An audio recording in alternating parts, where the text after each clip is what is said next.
This podcast is brought to you by Conquer Cancer, the ASCO Foundation.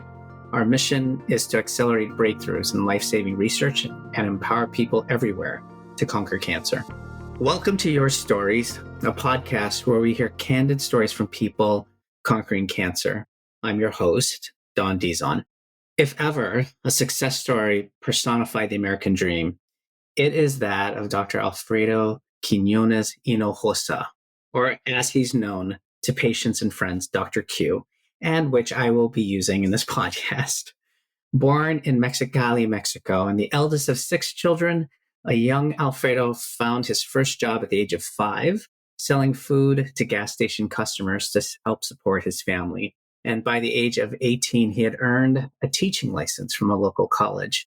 In 1987, hoping to find a better means of helping his family, Alfredo jumped a border fence into the United States at the age of 19.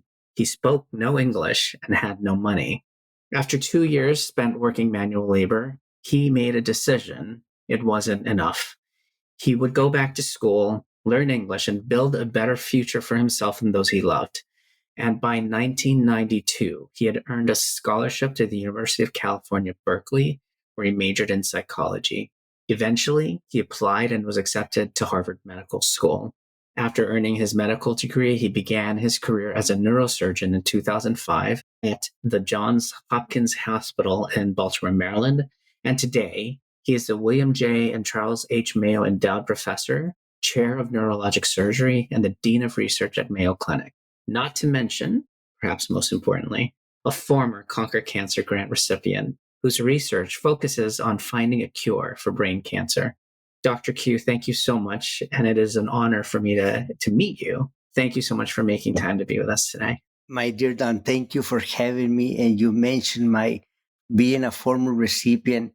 I am so honored being a former recipient of Conquer Cancer, one of these amazing awards. I can only wish I can tell you that I have conquered cancer, but maybe what I have conquered is an ability to see the positive on the things that we have not accomplished yet and the many opportunities that we still have to hopefully one day conquer this disease. Yeah, and I think we're going to get into that too, because so much of what your story brings is hope and optimism. So I definitely want to make sure we cover that. But before we get started, where are you joining us from today? I am in my office. I'm in my home office right now. I specifically stay here because that allows me to have a little bit of privacy, and I wanted to have a good time with you. You can see around some of the selective things that I keep in my office from my house, right here, my books in the back, some of my selective books. Hey, look at that's a real brain right there, a slice of a brain. Well, I was going to ask about that. It looked like an image. Yes. It is, but it is actually a fix. It's in resin. And then that is a picture of another brain right there. And you can see, and at one point, maybe even my puppies, Rocky and Apollo, may actually come into the room. Actually, wait a minute. There is Apollo sleeping right there. Look at him. He's right there, attentive. They like to keep an eye and they like to be part of the interview sometimes. So you're going to get the real me with me. That's where I am right now.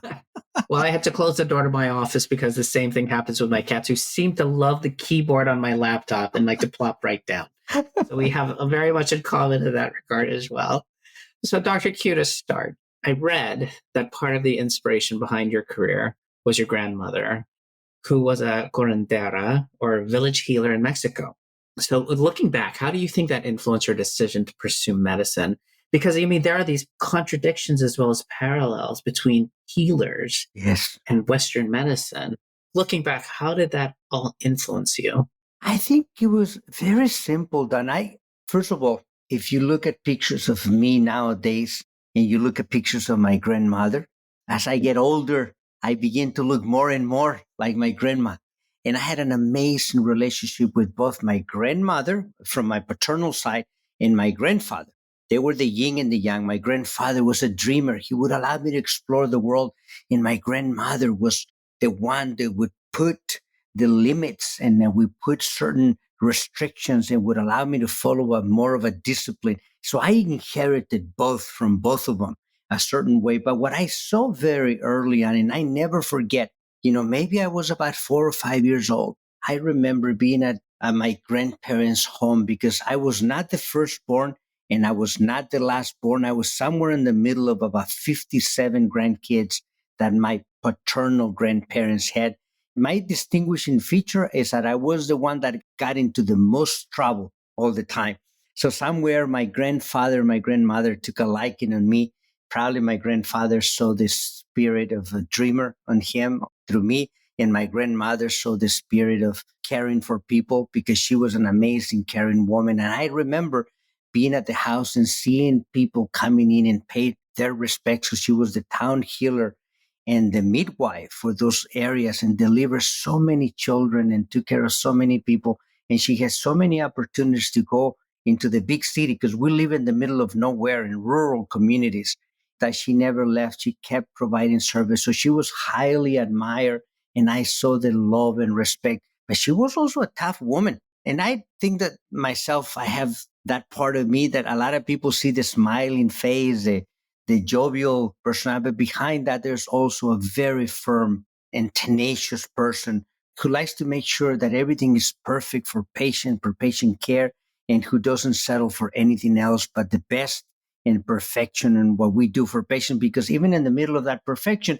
we still haven't been able to conquer the cancer and the disease. And I think I take that from my grandmother, and she inspired me to do those things, Don. When you look back on, all those experiences from both sides, actually, your grandmother and your grandfather, but the fact that she was also the person that people went to for help, for medical help, do you see that inspiration directly influencing your decision to go into neurosurgery as well as into research? Neurosurgery and research came later in life. I would say that it influenced my decision to go into a field that was going to help people. Medicine for sure, because I didn't know what I was going to pursue, to be honest with you. I knew that I was going to help people through medicine. I didn't know exactly how it was going to happen.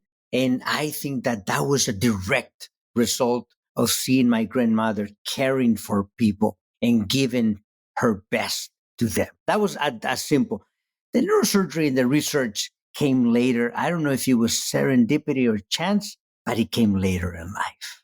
Well, I mean, I think if there's anything, I have a similar experience with my grandparents as well, who are also very much into the natural healing. I think it's part of a very common immigrant experience, I think, that we all take.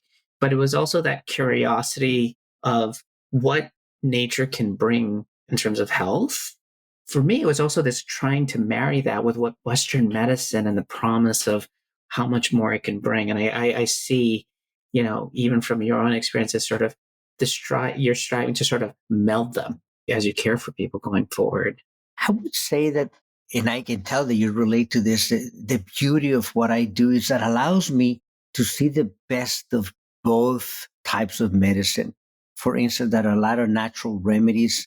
Turns out that there are a lot of medicinal benefits, a lot of the herbs that my grandmother used, a lot of the knowledge that she had of physiology without having modern equipment to monitor heart rate, blood pressure, and things like that. She was able to deliver a lot of babies, use a lot of herbs. We now are beginning to understand that those are a lot of the stuff that our natives use to heal people had medicinal purposes, but also the spiritual side.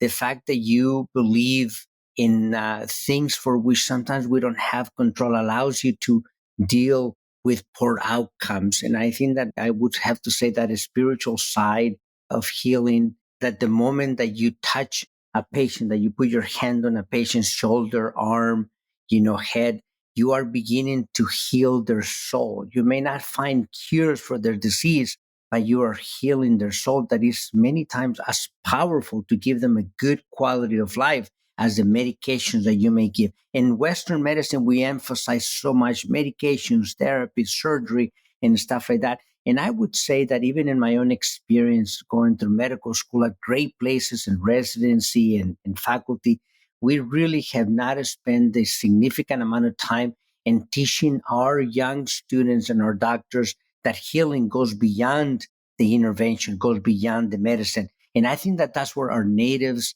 and our other civilizations really do emphasize. So that allows me to be, I think, in my own opinion, a much complete physician and coach for my patients and families.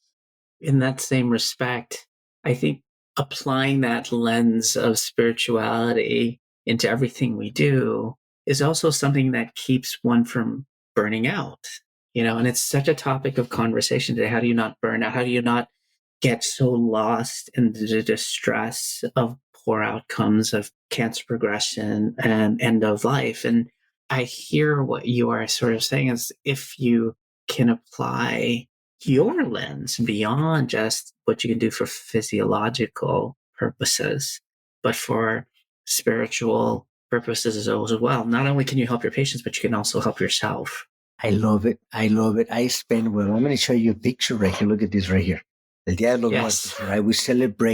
We celebrate, not death is not the right, it's a transition in life. And I learned, and I didn't realize that how much of that influence I had in my own life until maybe the last decade of my life, because you're right. I was starting to get burned out of, oh my gosh, I'm giving it all I got in the operating room, in the laboratory and research and perfecting the surgical techniques. And my patients are still surrendered to the disease. And I have not made any discoveries and I'm frustrated. And you begin to get burned out. But it was really through those moments in which I start talking to my mom, more my father, and they start putting things in perspective. And I dig deep down in my own roots of El Día de los Muertos, of the celebration of life. It's not celebrating death, it's celebrating life, of understanding the transitions that you go through life that really has allowed me to maneuver those difficult and challenging, burned out experiences that we all have. And some of us try to deny them. And unfortunately, you end up burning out and you ended up going into depression. You ended up feeling emptiness in your heart.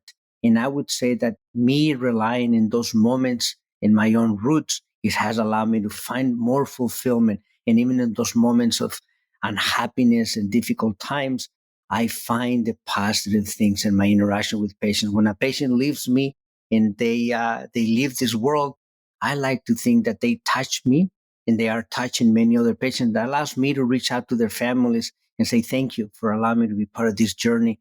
And I know through this experience, that experience, because I always remember something personal, I know that I'm going to become a better physician. It is going to positively affect. So their energy just dissipates. It never disappears. It just keeps moving to other things. And those are the spiritual things of what we do. I love that. I love that. I've actually got into the habit myself of, and I think it is actually from where I grew up as well, sort of thanking people for letting me be part of their journey. But this whole notion of applying a Western lens to medicine and almost denying that you yourself have feelings and experience emotions, not acknowledging that emotionality, I think you're right. It's almost like you're denying part of your own being in medicine. No question about it. All right, let's get back to this. So I'm sure you've been told many, many times that your story is very inspiring.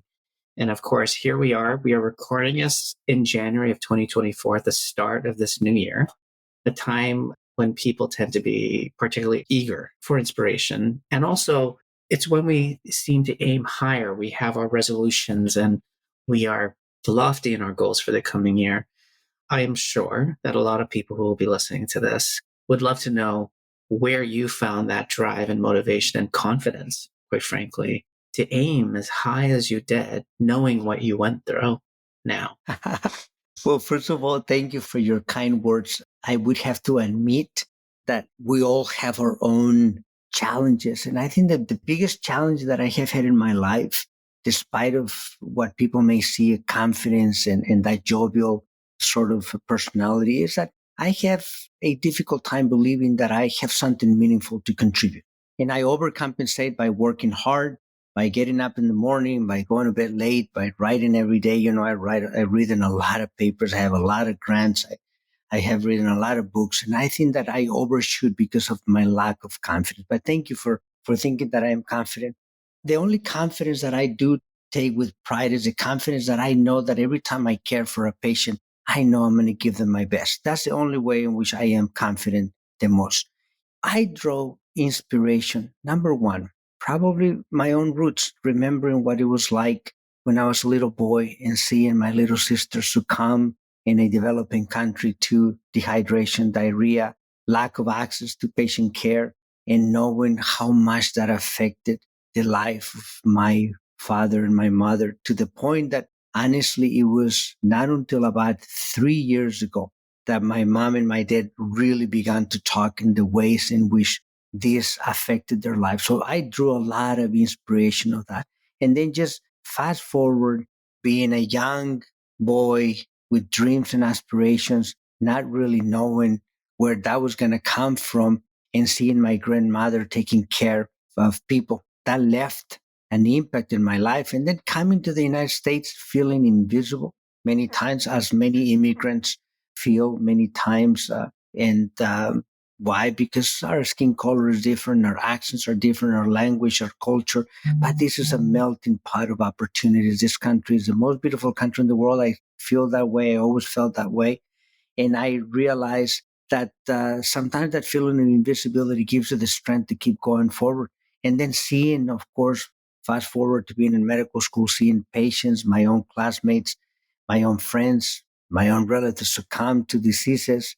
And that sort of gave me more strength to keep going forward. And nowadays, I see my patients, I see my children, I see my patients, my children, I see my children, my patients, I see my parents, I see my patients and my parents, and go and my friends. And I realize I have so much to do in so little time that it just gives me the strength in moments of doubt, honestly, because I have a lot of every day. I was in the operating room yesterday. I give you my word. I was taking this tumor out of an eloquent part of the brain.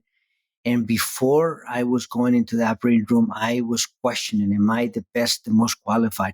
Now, I then used that doubt to fill me with power and ability to concentrate and to give my best to that patient. And I use the same strength for my research. So that's how I sort of keep myself motivated, engaged. And it's something that we don't talk too much about, but my birthday just happened in January 2nd. Happy birthday. Thank you. You turned 32.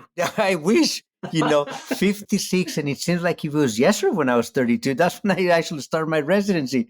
And I got to tell you, a lot of people, oh, happy birthday and stuff like that. And you're so young in spirit and heart and this and that. And I said, people spend their life looking for the fountain of youth when sometimes it's right in front of us. For me, it's being surrounded by people who are brighter, and they can be younger, older. But you know what? What it is youth in regards to thinking and ideas. And that keeps me energized. That keeps me going every single day, being challenged by those who are above me, below me, to my side, to my right, to my left. But they constantly keep me engaged on the ways of thinking. So yes, I still apply. You can see I have a lot of grants, a lot of ideas. I write a lot. That keeps us young, Don, and that's the beauty of it. That's amazing. And I think for our listeners, one topic that does come up quite a bit is this whole idea of fighting the self-doubt, fighting this imposter syndrome that seems to be something that those of us who are born of immigrant backgrounds, which really is everybody in the United States, if you think about it, is such a common experience. And fighting through that can be so difficult. And so this beacon that you provide of how not only do you have an awareness of it, but you embrace it and work through it and just challenge yourself to do more. I think that in itself is also a huge inspiration that people can take away from this. So thank you for that. Thank you. And thank you for mentioning that. I gave my first talk on imposter syndrome in March of 2020 to Harvard Medical School. The students asked me to talk to them. I was walking around it, and this is what happened. Is like, as I look back, I was devastated so many times with the death of my patient secondary to cancer. And I remember being a resident and one of my consultants telling me that it was challenging. And I always thought, as I get older and as I get more experience, I think it's going to get easier. And I always thought my pain and my suffering is nothing compared to the pain and suffering that patients battling cancer, families with their loved ones battling cancer compares to. But what I tend to underestimate, and I realized about 3 years ago, is that those little scars, I call them tiny baby scars, they accumulate and they begin to have an effect on you, who you are, on the burnout that you mentioned. So about 3 years ago, I said, you know what? I need to talk to the chair of psychiatry. And this came out actually around the time, I remember the Netflix show came out, The Surgeon's Cut, and I remember that he won an Emmy, won a BAFTA, and everybody was so congratulatory. And I had no joy. I was like, yeah, whatever. I was not satisfied. I wanted to, what was going to be the next challenge? What's going to be the next, the next, the next? And I realized when I talked to psychiatry that I was basically burned out, that I wasn't finding the joy that I needed. So I started seeing a therapist. And I always tell people it is important to recognize those moments in which things, if they're not giving you joy, something is not right. So now I find joy in everything. And I also find the time to talk to people when I have moments of doubt, when I have moments of not really enjoying the things that we're doing. So I always encourage people, find that joy. And if you're not having it, then something is not right, because there's joy in everything, even the moments in which we have sadness from our patients. There is joy in remembering that smile that your patients give you, that handshake, that hug that their loved ones give you. There's joy that you can find in difficult and challenging times.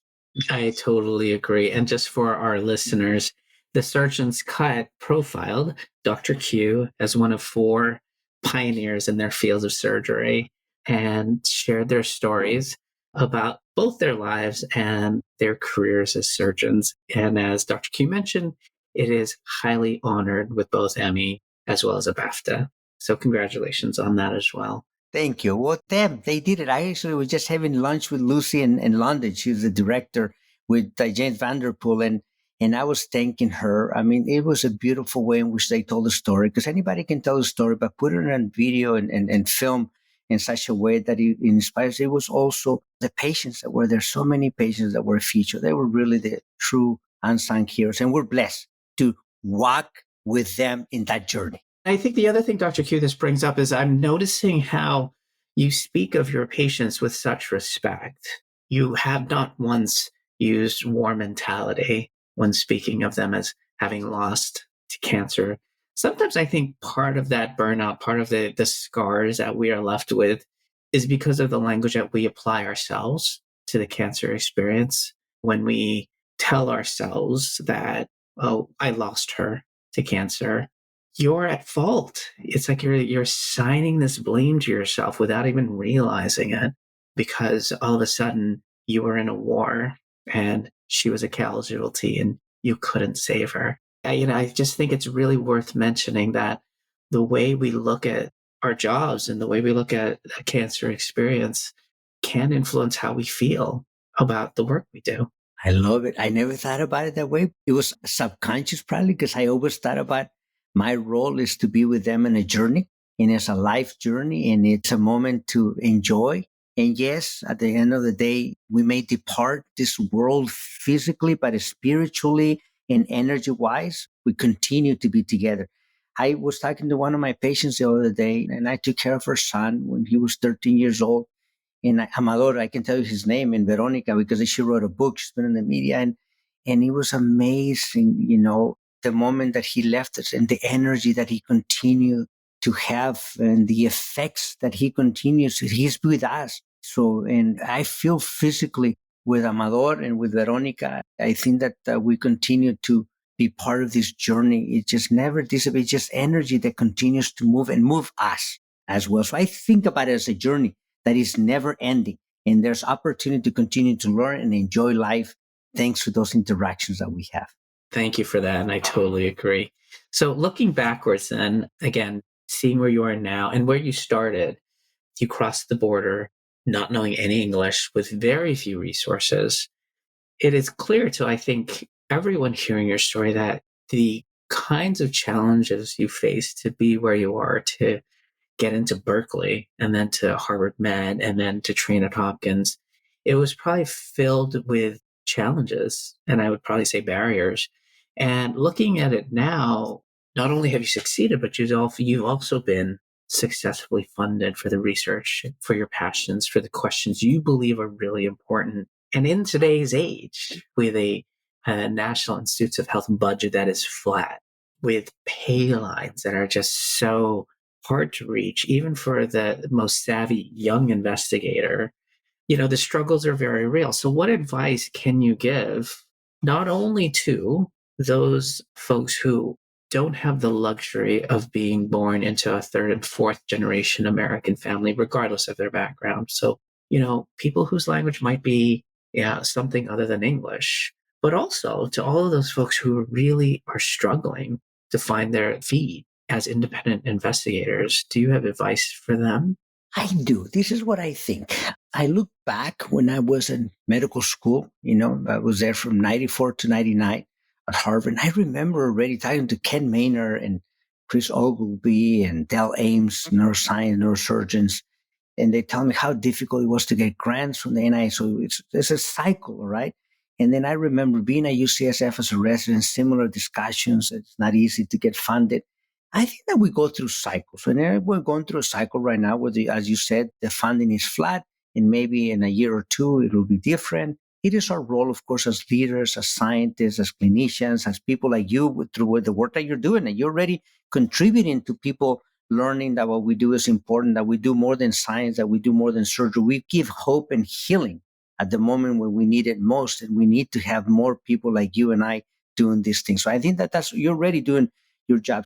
My advice for the young investigators is, number one, use those moments when the things are tight to be more creative, to think outside the box, because if you welcome that challenge, if you don't just say, oh my gosh, I'm so frustrated, if you say, okay, I'm frustrated, but what am I going to do about it? How am I going to enjoy these moments of challenging times? Do I need to be creative? Who do I need to talk to come up with a new way of looking at the disease that I have studied that maybe no one else has looked at? And you'll find that even if you don't find the answers, even if you still don't get your grants funded, it'll make you a better physician, better surgeon, a better scientist, and it'll allow you to enjoy the few wins that you may or may not have, and be able to see success even in the middle of failure when you submit grants and they don't get funded. So, for instance, in my own example, I was telling the last week I was meeting with one of my younger faculty, and he says, "Oh my gosh!" He says to me, "How do you get NIH grants?" I said, "Well, honestly, I apply for a lot, and I went to my NIH e-comments, and I said, okay, you think I have several NIH grants? Now let me show you the ones that I have not gotten. The times that I have failed are 20 to 1. So I have succeeded in one, but I also have failed 20 times. And what I take from that is that every time I fail, I don't take it personal. I said, all right, there are my peers who are asking me to be more thoughtful, to design better experiments, to test better hypotheses, to create better teams. So it's allowing me to be a better leader, a better physician, a more fiscally responsible scientist and clinician for my own patients. So I would say that that's my advice for the young investor. Don't give up. The world needs you. We need your mind. I need you. I need you to find new cures. We need you. Our families need you.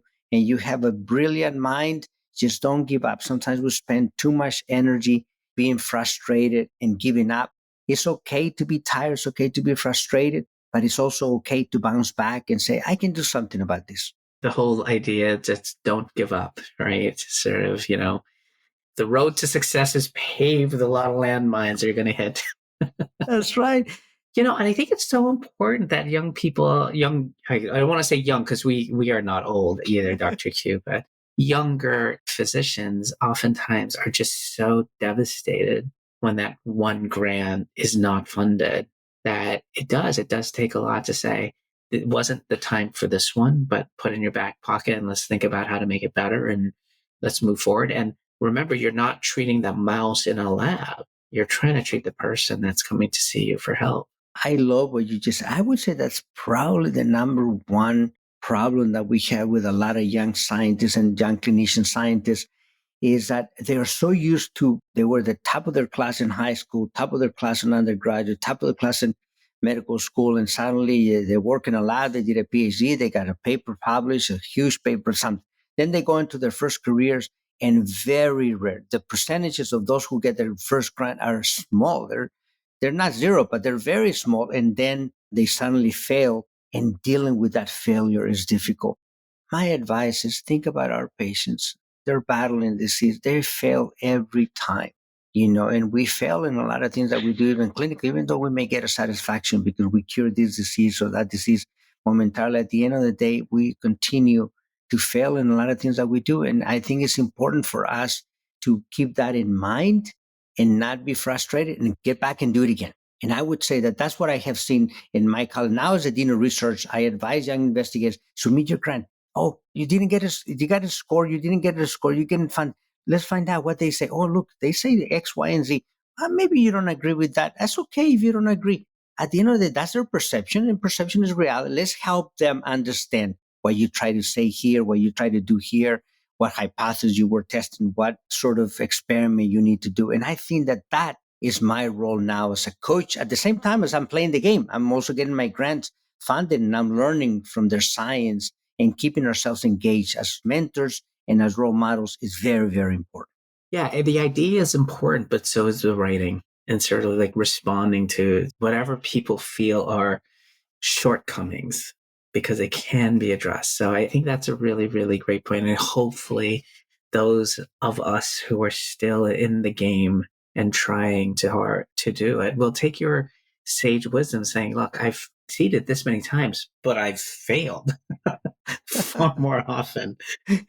So as you look back, and I'm going to ask you to put your Dean of Research hat on here, we tend to think of research as being funded by peer review, by federal funding or societal grants, but philanthropy plays a huge part, especially for people who are both starting in their careers, but also for established physician scientists such as yourself. Looking back, what would you say is the role that philanthropy played on your own career? I think it's a beautiful question. This is my advice, especially for those physician scientists who said, oh my gosh, I cannot compete with the scientist who had a PhD in genetics and knows how to cross animals, how to test this hypothesis. In the meantime, I want you to know that the scientist is telling herself or himself, I cannot compete with the physician who has access to patients, the most amazing opportunity. So yes, you may not be able to know every single detail about a mechanism or of a cascade or something in all the experiments, but many of us have the ability to understand the limitations, to understand the holes that are needed to be solved, to be able to provide better care in cancer, for instance, to our patients. And also we have amazing interactions and relationships with patients. So I would say that for me, for instance, through your foundation, I got some of my original grants. Remember, I had a K award, which paid very little and gave me very little money to run a laboratory. But it was important that I got that NIH K08 because it was also a symbol that my peers felt that what I was doing was worthwhile funding through these mechanisms. But it was foundation money, it was patients' resources, small donations anywhere between $100 to $5,000, $20,000, $30,000, and suddenly you accumulate to $200,000, $300,000 a year. That's the equivalent of an R01. And if you take good care of patients, and if you are able to understand the cues, every now and then a patient will look at you and says, Dr. Q, tell me about your work, because either they read about it in a paper or you in the conversations, I have looked at this, or my colleagues looked at this, they ask you. And then sometimes it's an opportunity for you to express to them the passion that you have for either a mechanism, but you have to learn how to talk to patients in a way that is not, I'm going to tell you about the sodium chloride potassium channel and the sodium hydrogen exchanger. No, I'm going to tell them, how do I use fat to fight brain cancer, and things like that. So you have to learn how to communicate in a way that is intelligent and deep, but it also reflects and allows you to connect with them. And suddenly they said, oh my gosh, I want to be part of that. At the end of December, I'm going to send a donation. I don't know if it's $1,000 or 5,000, it's 50. So I think that these are very important. And of course, pitching your ideas to foundations, pitching your ideas, beginning to put those grants. And I think that that's where grantmanship comes along. And also making sure that every time you write a grant, the next one is a little bit better. You know what I mean? That's my advice to people. And that's the role that philanthropic money is. I would say, if you look at the federal funding that I have, I probably have 2-to-1 of philanthropic monies to my federal funding. And that allows us to have a portfolio that allows us to explore new avenues, new grants, new ideas, new patents. And nowadays, Also, I have started several companies based on the intellectual property, based on the grants that we have had, and that allows us to create new jobs and new avenues for new people to come in and do the things that I probably will leave the seeds planted, but I may not get to see the tree, that amazing tree growing. But I know that deep in my heart, I am satisfied with just putting the little seed on the ground. That's amazing. That's amazing. So I'm going to actually pick up on something you just said, because sometimes on the flip side of those people who want to support research, there people sit home and it's like, what difference will my $100 donation make versus someone who can donate 1.5 million and get something done? Put into context for us how you view these seemingly small gifts and what they can do to help advance cancer research. This is my philosophy. For me, a $25, a $5, a $1 donation is as important as a $1.5 million. Why do I say that? There's the following. If you look back at the history of probably the largest philanthropic person in the United States is Michael Bloomberg. It turns out if you look at the history of Johns Hopkins, the first donation was just a few dollars. This is after he was parking cars for the Hopkins Club and then became now a billionaire, and he's donated the largest amount of money to a single institution in the history of the United States. And that is amazing. So every dollar that a patient or every small or large donation, sometimes it can, number one, be a test what they may want to do and see how you respond as the recipient. Number two, sometimes $25 for a family that makes minimum wage is a lot more than a $1.5 million donation that a billionaire may make to your program. And I am no one to underestimate the sacrifices they are making. So I appreciate it and I thank them for it. And they have also the fact that they are doing that. That also, for me, as a scientist, as a clinician, means that they believe what I am doing. And it is your own way of finding reaffirmation that in the middle of failure, there is a tremendous amount of success that you're experiencing in your relationship. That means that they have hope in what you're doing. That means that you're healing their soul. And hope and healing, our goal, once again, to what I said at the beginning, it goes beyond finding the cures. It's sometimes with the ability to say thank you for believing that we can change the world together and you're healing their soul. I think that is such an important lesson that I hope everyone heard, that sometimes truly saying thank you, no matter how big or small someone is giving you, whether it be a box of candy or some designer label bag or whatever, thank you can mean so much to the person who's providing that. And it goes the same for funding in terms of research. So I think that's brilliant. Final question as we come up on time. As physicians, I know when I speak publicly about cancer, I try to be very cautious not to use a specific 4-letter word, cure, because it's so loaded and so powerful. And still, this big question sometimes I get asked, even on social media, is why haven't we cured cancer? And you end up backpedaling and explaining how cancer isn't just one disease, that it's many, many diseases. And it's as true in what I do, which is in ovarian cancer, as it is in brain cancers and brain tumors. There's a whole vast variety. But here it is. I know that you have not shied away from stating your goal is to cure brain cancer. So my last question to you, Dr. Q, what gives you the confidence to believe that that is possible? This is what I think. My definition of cure is that to find a way to fight a disease. Can we find cures? I think that we can. I like to think that I am not doing this alone, that I am surrounded by some of the most brilliant minds in the world.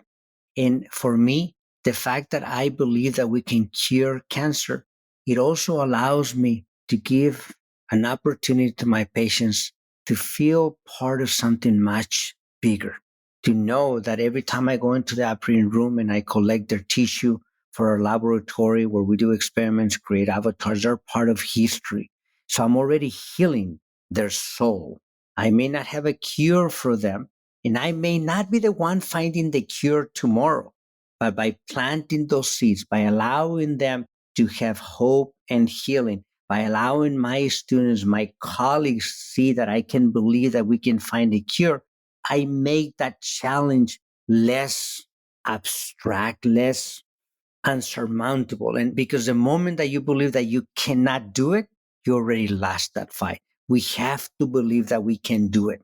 And like I said, it may not be me, but the fact that I promote this idea that we can cure something is very, very important to me. So that way we can find ways of healing the soul of our patients and their families. So that way their quality of life, that way their journey in this world is good as we can make it. And that's my role as a coach, as a surgeon, as a scientist, as a mentor, and sometimes as a tormentor.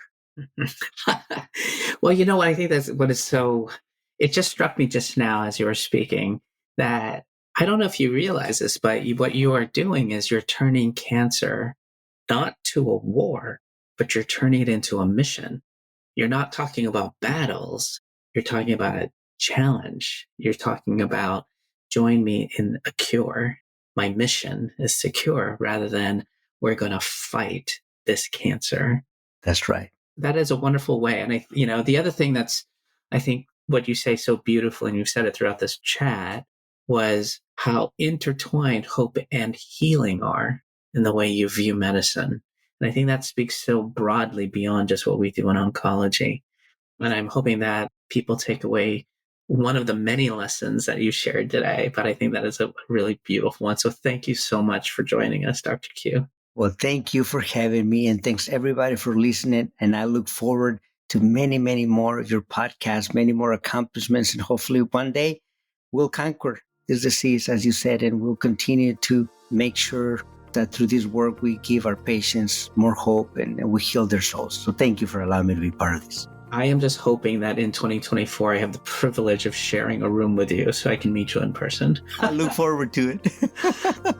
Thank you for listening to this podcast brought to you by Conquer Cancer, the ASCO Foundation. Conquer Cancer is creating a world where cancer is prevented or cured, and every survivor is healthy. You can make a gift at conquer.org/podcast. The participants of this podcast report no conflicts of interest relevant to this podcast. Full disclosures can be found on the episode page on conquer.org. The purpose of this podcast is to educate and to inform. This is not a substitute for professional medical care and is not intended for use in the diagnosis or treatment of individual conditions. Guests on this podcast express their own opinions, experience, and conclusions.